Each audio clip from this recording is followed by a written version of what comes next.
வணக்கம்ப்பா. தலையில் முடி வேறு வேறாக வருதும்பாங்க, முடி கொட்டுதும்பாங்க. முடி பற்றிய பிரச்சனை தான் ரொம்ப நம்ம நாட்டுக்குள்ளே இருக்குப்பா.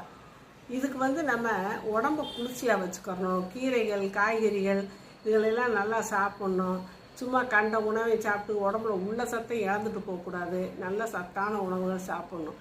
அப்புறம் இந்த திரிப்பலா சூரணம் இருக்குல்லப்பா, அதை நம்ம சித்த மருந்து கடையில் வாங்கி வச்சுக்கணும். வாங்கி வச்சுக்கிட்டு வாரத்தில் ஒரு நாள், வெள்ளி செவ்வாய் பொம்பளை பிள்ளைய ஒரு நாளைக்கு எண்ணெய் தேய்ச்சி குளிக்கலாம், ஒரு நாளைக்கு இந்த மாதிரி நான் சொல்கிற மாதிரி குளிங்க.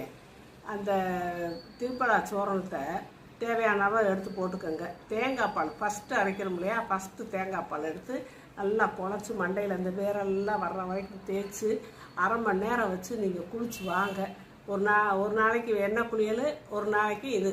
வாரத்தில் 2 நாள் செவ்வாய் வெள்ளி பொம்பளை பிள்ளைய வச்சுக்கோங்க.